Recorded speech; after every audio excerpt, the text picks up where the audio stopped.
India में आपके ऊपर एफआईआर थी। घर पे आके जान से मारने की कोशिश की, तो जिसके कारण फिर मैं कनाडा छोड़ के इंडिया छोड़ के कनाडा गया। आपको डिपोटेशन के ऑर्डर्स हैं?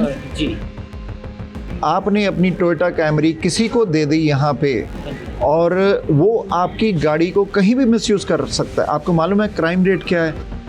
जो बंदा गाड़ी चला रहा था मेरी जब इम्पाउंड हुई है, उसके पास जो लाइसेंस था वो सस्पेंड था, इसलिए मेरी गाड़ी इम्पाउंड हुई थी। अब गाड़ी भी मेरी एक्सीडेंट है, मेरी वो भी खड़ी है और रैप4 मुझे दे दी है। पेपर वर्क मुझे अभी भी नहीं मिला है। जब आपकी गाड़ी बिकी नहीं टोयोटा कैमरी, आपने रैप4 पे साइन क्यों किया? कनाडा में आपके ऊपर कोई चार्जेस हैं पुलिस की तरफ से? मेरे ऊपर कोई चार्ज। आपका क्लीन रिकॉर्ड है? फ्रॉड चीट तो नहीं करके जा रहे कि बैंकों से पैसा, क्रेडिट कार्ड से पैसा, ऐसा कोई काम तो नहीं कर रहे? ਸਾਡੇ ਨਾਲ ਮਿਸਟਰ ਰਮੇਸ਼ ਕੁਮਾਰ ਹੈ ਹਰਿਆਣਾ ਤੋਂ, ਜਿਹੜੇ ਕਿ ਕੈਨੇਡਾ ਦੇ ਅੰਦਰ 2018 ਵਿੱਚ ਆਏ ਸੀਗੇ ਔਰ ਉਹਦੇ ਬਾਅਦ ਆ ਕੇ ਇਹਨਾਂ ਨੇ ਐਜ਼ ਅ ਵਿਜ਼ਟਰ ਆਏ ਸੀ, ਇਹਨਾਂ ਨੇ ਰਿਫਿਊਜੀ ਲਾਈ, ਰਿਫਿਊਜੀ ਇਹਨਾਂ ਦੀ ਰਿਜੈਕਟ ਹੋ ਗਈ ਹੈ appeal. Now he is flying back to India on 14th of January. ਕੀ ਸਾਰੀ ਸਟੋਰੀ ਰਹੀ ਇਹਨਾਂ ਦਾ 8 ਸਾਲ ਦਾ ਸਫ਼ਰ ਕੈਨੇਡਾ 'ਚ ਕਿੱਦਾਂ ਰਿਹਾ, ਕੀ ਸਟਰਗਲਸ ਰਹੀ ਔਰ ਕਿਹੜੇ ਆ ਚੱਕਰਾਂ 'ਚ ਪਏ ਇੱਥੇ ਕੈਨੇਡਾ 'ਚ। ਗੱਲਬਾਤ ਕਰਦੇ हैं रमेश नाल। रमेश, आप हमें बताओगे आप कनाडा में कब आए, किस स्टेटस पे आए और आपके साथ क्या हुआ, अगर हमें डिटेल में बताओ। सर मैं 2018 में 10 मई को कनाडा में आया था। उसके बाद फिर मैंने मॉन्ट्रियल जाके असैलम लगा दी और फिर मेरा 2020 में जो केस है वो डिनाई हो गया। उसके बाद मैंने अपील लगा दी। उसके बाद मेरी अपील फिर रिजेक्ट होगी। मैंने उसके बाद फिर दोबारा से फेडरल अपील लगा दी मेरी। उसके बाद लॉयर ने मुझे इन्फॉर्म नहीं किया कि वो डिनाई हो गई है। उसके बाद मैंने किसी और से पूछा कि ऐसे ऐसे करके मेरी अपील लगी हुई थी, तो उन्होंने बताया कि ऑनलाइन भी चेक हो जाती है। चेक की ऑनलाइन तो ऑलरेडी पहले ही 2 महीने पहले ही रिजेक्ट हो चुकी थी। उसके बाद फिर मैंने अपनी एचएनसी और प्रा पहले एचएनसी लगाई। उसके बाद 1 साल बाद इमिग्रेशन ने मुझे सीबीएसई ने बुलाया और मुझे प्रा दे दी, तो मुझे स्टे भी मिली। प्रा क्या होती है?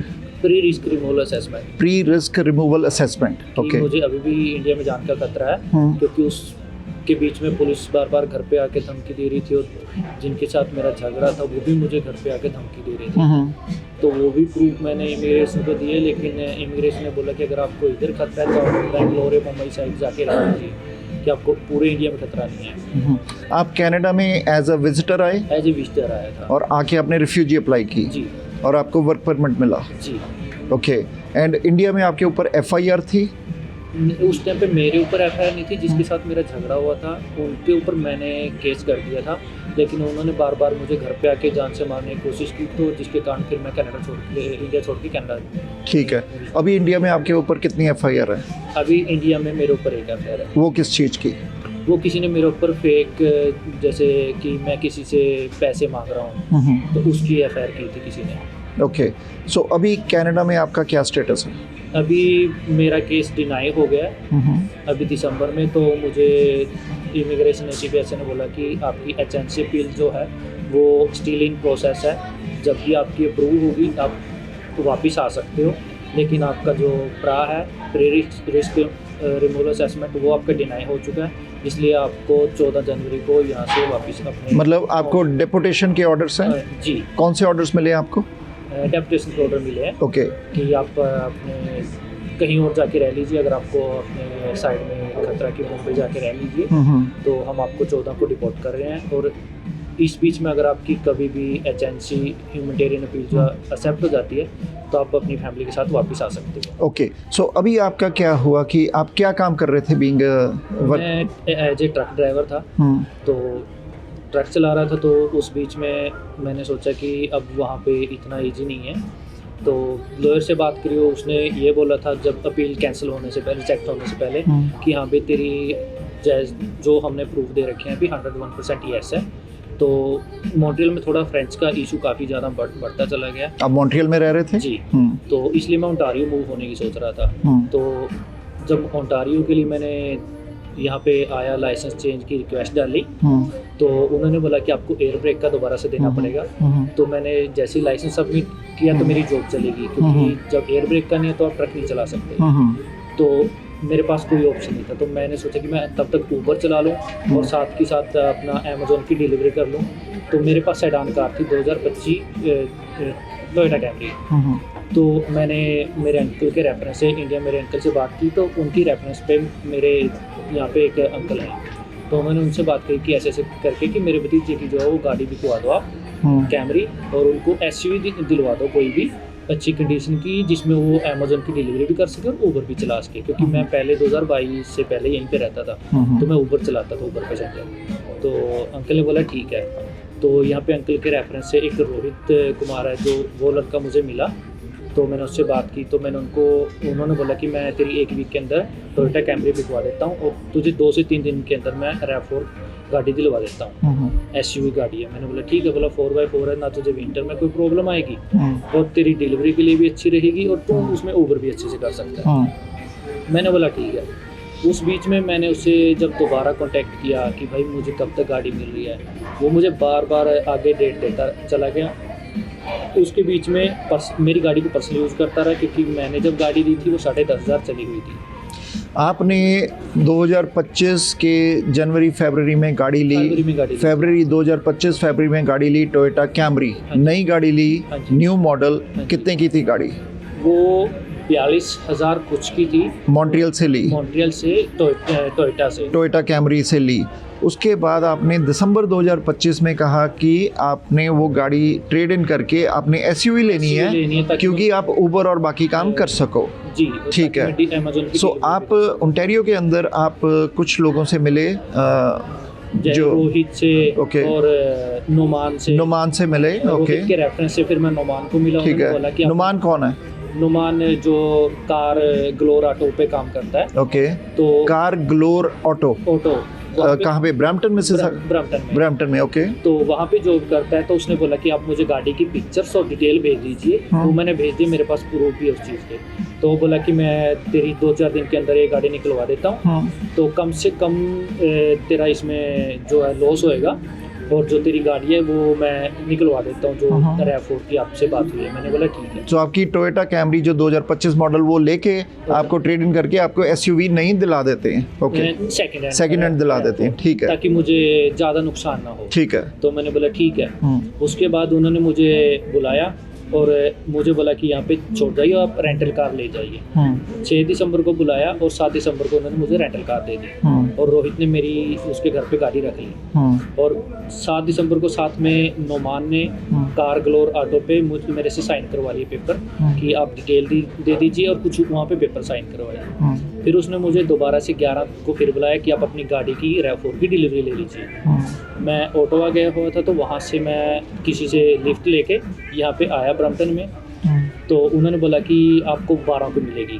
फिर मैं पूरा दिन 12 की वेट करता रहा। वो बोला कि नई गाड़ी अभी नहीं आई है, तो आप मॉन्ट्रियल चले जाओ, हम आपको वहीं पे डिलीवरी दे देंगे। फिर वो मुझे 17 तारीख को कॉल करते हैं कि अपने घर की लोकेशन भेज दीजिए, मैं किसी को भेज रहा हूँ, आपसे पेपर साइन करवा लेंगे और आपकी डिलीवरी दे देंगे गाड़ी की। फिर वहाँ पे 17 तारीख को एक बंदा आया गाड़ी में, उसने पेपर साइन करवाए।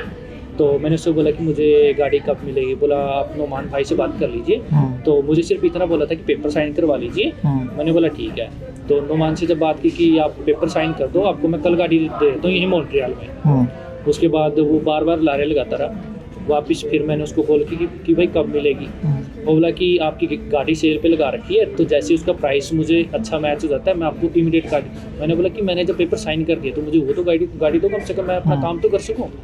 बोला हाँ मैं आपको आज देता हूँ, कल देता हूँ। बार बार वो मुझे बुलाता रहा, यहाँ पे आता रहा, मैं स्टे करता रहा। उसके बाद मुझे उसने बुलाया 2 जनवरी को कि आप 2 से 5 का होटल बुक कर लीजिए, इन 3 दिनों में आपको गाड़ी भी दे दूंगा और आपकी गाड़ी बिक भी जाएगी। इस बीच में मेरी गाड़ी जो रोहित है उसका कोई फ्रेंड गाड़ी चला रहा था, तो मुझे पुलिस की कॉल आती है कि तेरी गाड़ी इम्पाउंड हो गई है, ऐसे ऐसे करके। रमेश कुमार, मेरा सवाल ये है कि आपने अपनी टोयोटा कैमरी किसी को दे दी यहाँ पे, और वो आपकी गाड़ी को कहीं भी मिसयूज़ कर सकता है। आपको मालूम है क्राइम रेट क्या है? आपको मालूम है कि आपने गाड़ी दे दी और 50,000 की गाड़ी ओंटारियो में किसी को दे दी, और इस चक्कर में आपको दूसरी गाड़ी ले देगा अपने डीलरशिप सोच के, और वो आपकी गाड़ी पे कोई भी क्राइम यूज़ कर सकता है, क्राइम में इन्वॉल्व हो सकती है। तो सर डीलरशिप के ऊपर मुझे इतना डाउट नहीं था कि डीलरशिप मेरे साथ ही है। डीलरशिप बहुत सारी गलत भी हैं, सारी तो ठीक नहीं है। तो यहाँ के बारे में मुझे इतनी जानकारी नहीं थी क्योंकि मैं मॉन्ट्रियल था।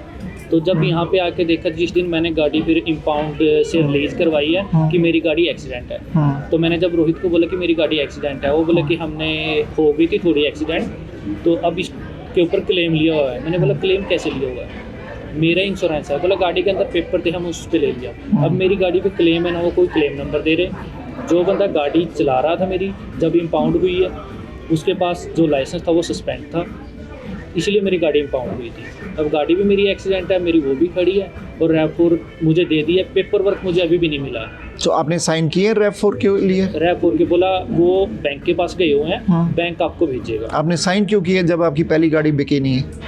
उसने बोला कि मैं आपकी 2 दिन में गाड़ी बिकवा रहा हूँ। जब आपकी गाड़ी बिकी नहीं टोयोटा कैमरी, आपने रैप4 पे साइन क्यों किए?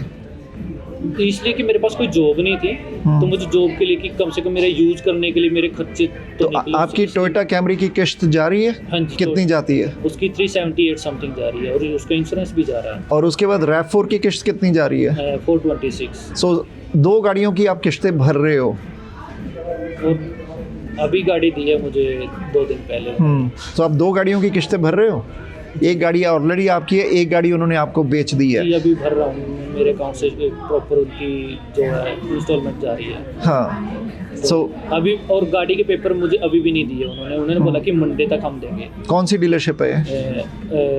रेडी ऑटो ये इटोबिको में है। लेकिन आप तो कह रहे थे ऑटो गलोर की बात कर रहे थे। उसके बाद उन्होंने बोला, नुमान ने, कि मैं ओनर से मिला ग्लोर वाले से, वो बोला कि मेरे यहाँ पे गाड़ी नहीं है, आपको रेडी ऑटो से पिक करनी है। मैंने बोला कि मैंने साइन यहाँ पे किया है, आपके बंदे ने उसके बाद मॉन्ट्रियल में मेरे से साइन करवाए। बोला अभी मैंने तो उसको फायर कर दिया है, उसने आपके साथ जो है छेड़छाड़ की है आपके पेपरों के साथ। फायर किसको कर दिया? नोमान को। ये कौन कह रहा है आपको? जो ग्लोर ऑटो का ओनर है। क्या नाम है ओनर का? ओनर का नाम तो मुझे, उन्होंने फायर कर दिया नुमान को? ओके। कि मैंने नुमान को फायर कर दिया। एक्चुअली में मुझे नहीं पता कि उसको फायर किया नहीं किया। उन्होंने मुझे एग्जैक्ट यही बोला कि आप जाइए और अपनी गाड़ी वहाँ से पिक करिए। कहाँ से पिक कीजिए? रेडी ऑटो से। रेडी ऑटो वो कहाँ पे है? उसके बाद वो इटोबिको में। उसके बाद मुझे नुमान का मैसेज आता है कि जाइए वहाँ पे जाइए और बोलिए कि मेरे पास जॉब नहीं है और मुझे डील कैंसिल करनी है। तो इधर से जो ओनर था ग्लोर ऑटो का, उसने भी बोला कि आप वहाँ पे जाइए अपनी डील कैंसिल करिए, कि जबकि मैंने पेपर साइन कर रखे थे। फिर वहाँ से मुझे एक लड़के का फ़ोन आता है कि सर आपकी गाड़ी है, आप कब पिक करने आ रहे हो? मैंने बोला भाई मेरी तो डील कैंसिल कर दी है। बोला किसने कैंसिल किया? मैंने बोला नुमान ने, जिसकी गाड़ी की बात हुई थी। बोला नहीं, उसने तो मुझे रेफरेंस दिया था, तो उसका कमीशन था, तो मुझे नहीं पता आपकी गाड़ी के साथ उसने क्या करना है। तो उसने मुझे बोला था कि ये गाड़ी हमको देनी है। मैंने बोला भी मैंने ऊबर के लिए गाड़ी लेनी है। बोला मुझे ये नहीं बोला था कि डिलीवरी देनी है, मुझे ये बोला सिर्फ पिक्चर खिंचवानी है, गाड़ी मैं लूँगा। नुमान ने बोला था कि गाड़ी मैं लूँगा, आपने रमेश को गाड़ी नहीं देनी है, सिर्फ पिक्चर खिंचवानी है और ये बोल देना कि अभी पेपर वर्क कंप्लीट नहीं है, सेफ्टी कंप्लीट नहीं है, और उसके बाद हम उसको डिलीवरी के लिए बोल देंगे और उसके बाद हम उसका दोबारा कभी उससे बात नहीं करेंगे। फिर मैं वहाँ पे जब गया, वहाँ के ओनर से मिला रेडी ऑटो के, उसने बोला कि आपको नुमान ने मिस गाइड किया, हमारे पास गाड़ी 15 दिन से खड़ी है, लेकिन पेपर वर्क अभी तक भी मुझे नहीं दिया गया रेडी ऑटो की तरफ से। और अभी अब मैं 2 गाड़ियों की इंस्टॉलमेंट भर रहा हूँ और इंश्योरेंस भर रहा हूँ। आप 2 गाड़ियों की टोयोटा कैमरी और एसयूवी रैप4 की इंस्टॉलमेंट भर रहे हो, इंश्योरेंस भर रहे हो, और 14 जनवरी को आप डिपोर्ट हो रहे हो। मेरी डेपुटेशन निकली हुई है। तो अब क्या करोगे गाड़ियों का? अब पता नहीं, अब तो वो कुछ बता भी नहीं रहे हैं, अब तो फ़ोन भी नहीं उठाते मेरा। तो गाड़ियों का आपके तो वो ऊपर कर्ज चढ़ गया, गाड़ियों का करोगे क्या? हाँ जी, मैंने CBS से भी बात करी थी, वो बोले कि हमें इस चीज़ से कोई मतलब नहीं, आपके नाम पे क्या निकला क्या नहीं है, हमने आपको डेपुटेशन दे दी है, तो आपको उस पर जाना ही पड़ेगा। आपका घर है अपना यहाँ पे? नहीं, मैं यहाँ रेंट पे रहता हूँ। तो आपने आपके कनाडा में आपके ऊपर कोई चार्जेस हैं पुलिस की तरफ से? मेरे ऊपर कोई चार्ज। आपका क्लीन रिकॉर्ड है? हाँ बिल्कुल क्लीन रिकॉर्ड है। आप डिपोर्ट हो रहे हो, कोई जाने के टाइम आप कोई ऐसा फ्रॉड चीट तो नहीं करके जा रहे कि बैंकों से पैसा, क्रेडिट कार्ड से पैसा, ऐसा कोई काम तो नहीं कर रहे? बिल्कुल क्लीन रिकॉर्ड है सर। ओके।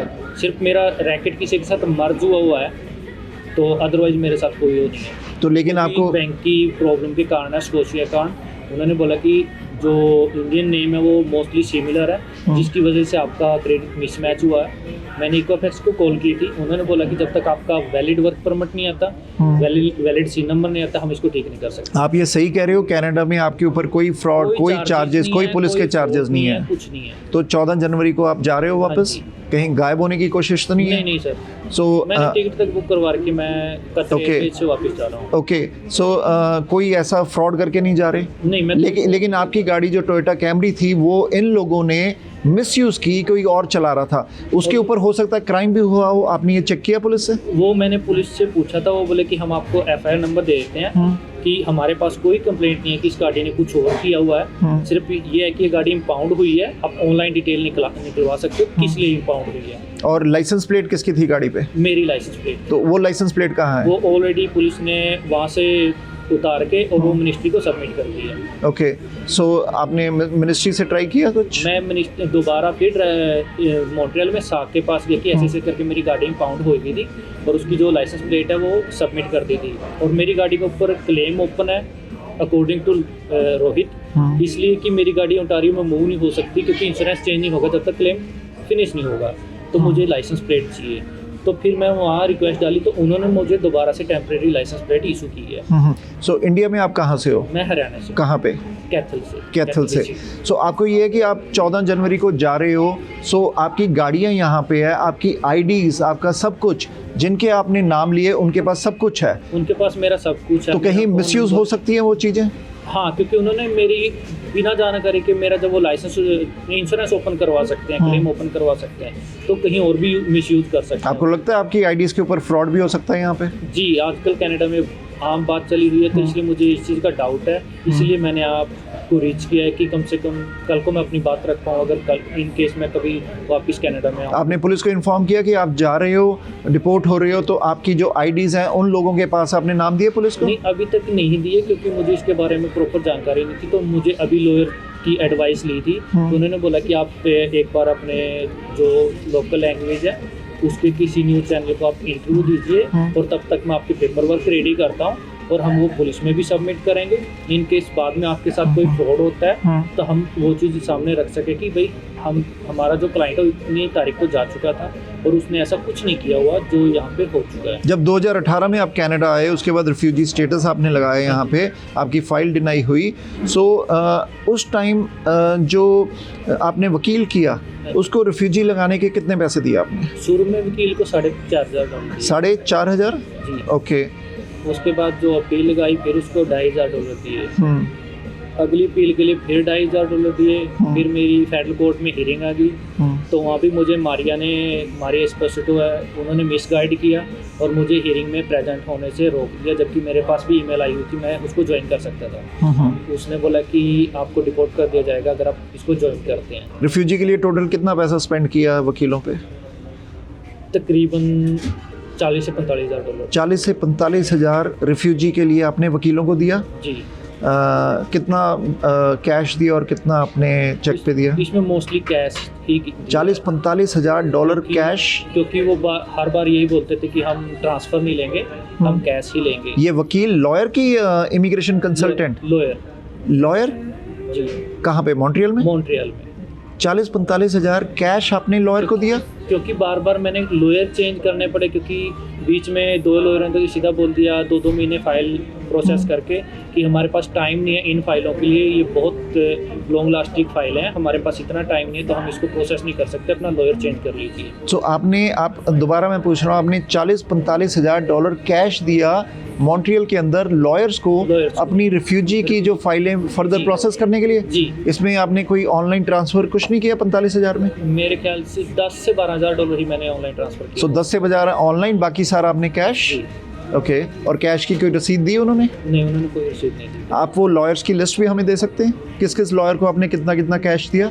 जी, उनमें मोस्टली नहीं, हाँ, मतलब हम यहाँ पे नहीं, हमें आप वैसे दे सकेंगे? मैं दे सकता हूँ। ओके। सो आपका क्या पर्पस, आप क्यों ये चीज़ को सामने या on record before you go to the India, before आप इंडिया डिपोर्ट हो रहे हो, आप जाने से पहले ये चीज़ें क्यों बात करना चाहते हो उसके ऊपर? क्योंकि सर अब मेरी जब गाड़ी यहाँ पे एक्सीडेंट हुई, मेरी बिना नॉलेज के उन्होंने मेरा क्लेम ओपन करवा लिया, मेरी सारी आईडीज उसके अंदर थी, इंश्योरेंस वगैरह, जो था मेरा ड्राइविंग एब्स्ट्रैक्ट उसके अंदर था।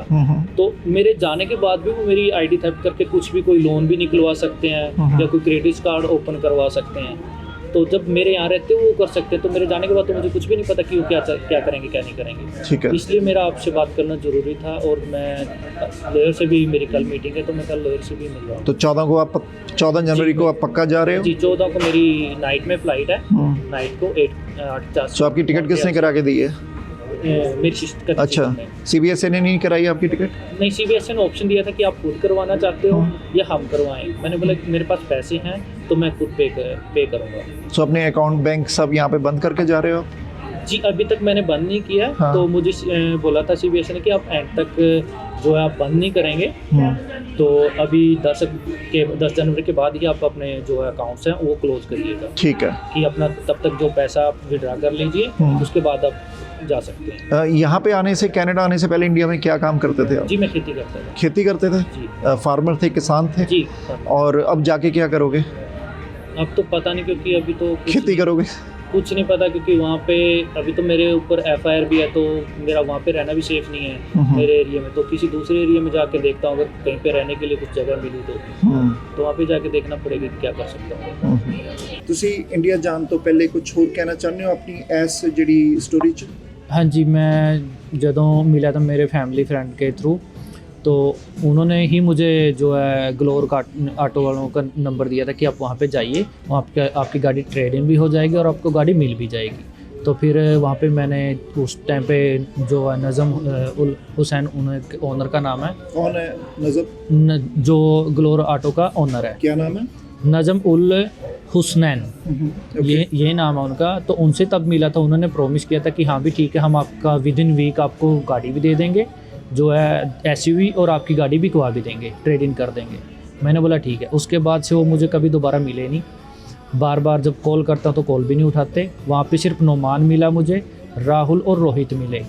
तो उसके बाद मेरी गाड़ी जब इम्पाउंड हुई तो मैं रोहित को गाड़ी दे के गया हुआ था, और गाड़ी जो ड्राइव कर रहा था वो नितिन सिंह कर रहा था। जब पुलिस ने मुझे कॉल करके बताया कि ये बंदा गाड़ी ड्राइव कर रहा है, मैंने इस वजह से कि कोई मेरे ऊपर चार्जेस ना लगें, तो इसलिए मैंने उनको बोला कि हाँ मैंने नितिन सिंह को ही गाड़ी दी थी, कि ताकि मेरे ऊपर कोई चार्जेस ना लगाएं वो। तो इसलिए मैंने पुलिस को वो चीज़ बता दी। लेकिन नितिन सिंह चला रहा था और उसका लाइसेंस भी सस्पेंड था। और उसके बाद से जब मैंने उनसे कोशिश की कि आप अपनी ID दे दो कि किस बंदे से मेरी गाड़ी इम्पाउंड हुई है, पुलिस मांग रही है, तो उन्होंने कोई ID नहीं दी, और उसके बाद दोबारा कभी फ़ोन नहीं किया।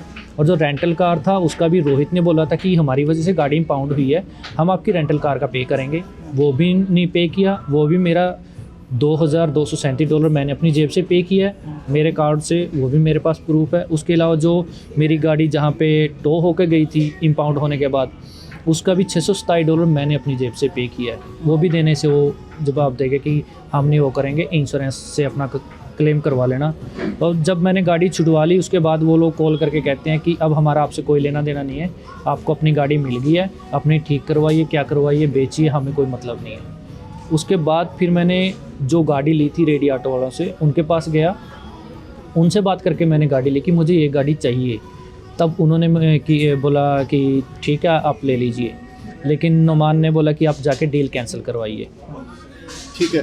सो इस सारे में आपको कहीं फ्रॉड दिखता है कि फ्रॉड भी जी, इसमें नोमान, राहुल और रोहित, ये तीनों ही इसमें फ्रॉड करना चाह रहे हैं मेरे साथ, और इन्होंने फेक क्लेम भी मेरे आप गाड़ी नाम पे ले रहे करवा हो रखे जिनों को, आपके पास प्रूफ है कि इन जनों ने फ्रॉड करना चाह रहे हैं? जी, मैंने इनको डिटेल, गाड़ी की ट्रेडिंग की भी डिटेल भेजी हुई है, लेकिन अब ये मना कर रहे हैं कि हम आपका कुछ नहीं कर सकते, ना हम आपको पैसे दे सकते। मेरे पास प्रूफ है बाकायदा इनके। ये आपको लीगल नोटिस भी भेज सकते हैं, आप इनके नाम ले रहे हो तो। नो प्रॉब्लम सर, मेरा ID थेफ्ट भी हुआ है, मेरी गाड़ी के ऊपर क्लेम भी ओपन हुआ है मेरी बिना जानकारी के, और अभी तक मुझे उसकी कोई ईमेल भी नहीं आई है, कोई OTP नहीं है, कुछ नहीं आया, क्योंकि मेरी गाड़ी के अंदर डॉक्यूमेंट थे, तो मुझे नहीं पता इन्होंने उसके साथ क्या छेड़छाड़ की है। अब कल मंडे है, मैं दोबारा से इंश्योरेंस से कॉन्टैक्ट करूँगा कि मेरे ID थेफ्ट हुई है ऐसे ऐसे करके, कि मैंने कोई क्लेम ओपन नहीं करवाया। तो आपको लगता है डीलरशिप से आपकी ID थेफ्ट हुई है?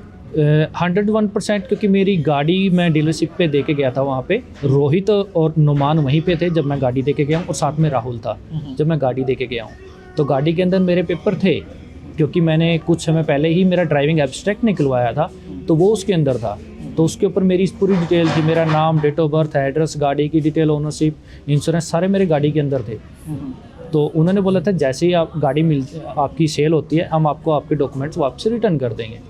लेकिन उसके बाद मेरी गाड़ी को उन्होंने मिसयूज़ भी किया है, क्योंकि मैं 10,500 किलोमीटर गाड़ी चला के वहाँ पे ड्रॉप करके आया था, लेकिन जिस दिन मैंने टोइंग एजेंसी से उठाई है वो 12,698 किलोमीटर चली हुई थी, तकरीबन 2,000 किलोमीटर एक्स्ट्रा गाड़ी चली हुई थी। इस सारे में आपको अपनी गलती लगती है कि आपकी गलती कहाँ थी?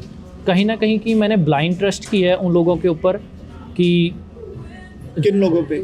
जो कार ग्लोर ऑटो वाले हैं उसमें नुमान हो गया, रोहित राहुल हो गया, और जो ओनर हो गया जो नज़म है, तो उन सब के ऊपर ब्लाइंड ट्रस्ट किया कि हाँ ठीक है, जो एक एजेंसी कह सकते हैं कि आप एजेंसी है कि वो मेरे साथ फ्रॉड नहीं करेगी, क्योंकि मैं किसी छोटे मोटे डीलर के पास नहीं गया, अच्छे खासे डीलर हैं, तो कि वो मेरे साथ कोई वो नहीं करे, फ्रॉड नहीं करेंगे। लेकिन जब बाद में मेरे साथ ये चीज़ें हुई तो मेरे साथ फ्रॉड भी हुआ है और आईडी थेफ्ट भी हुआ है, और मुझे आगे भी डर है कि अब मेरी 14 की फ़्लाइट है, तो मुझे इसके बाद भी डर है कि 14 जनवरी के बाद भी मेरे साथ मतलब आपको यहाँ से चले जाओगे कनाडा से, आपके पीछे आपकी आईडीज़ पे थेफ्ट और फ्रॉड हो सकता है। जी, यही कारण है कि आप सामने आके इस पे बात कर रहे हो। जी ठीक है, आप 8 साल कनाडा में बिताए? जी 8 साल। जर्नी कैसी रही 8 साल की? थोड़ा स्ट्रगल रहा, लेकिन बहुत अच्छी कंट्री है कि मुझे बहुत अच्छा कुछ सीखने को भी मिला कि लोग यहाँ पे चीट कैसे करते हैं। लोगों ने मुझे बहुत चीट किया, लॉयरों ने भी चीट किया है, और अब एंड ऑफ द मोमेंट मुझे डीलरों ने भी चीट कर लिया है। ठीक है, thank you Ramesh, we wish you all the best. Thank you sir.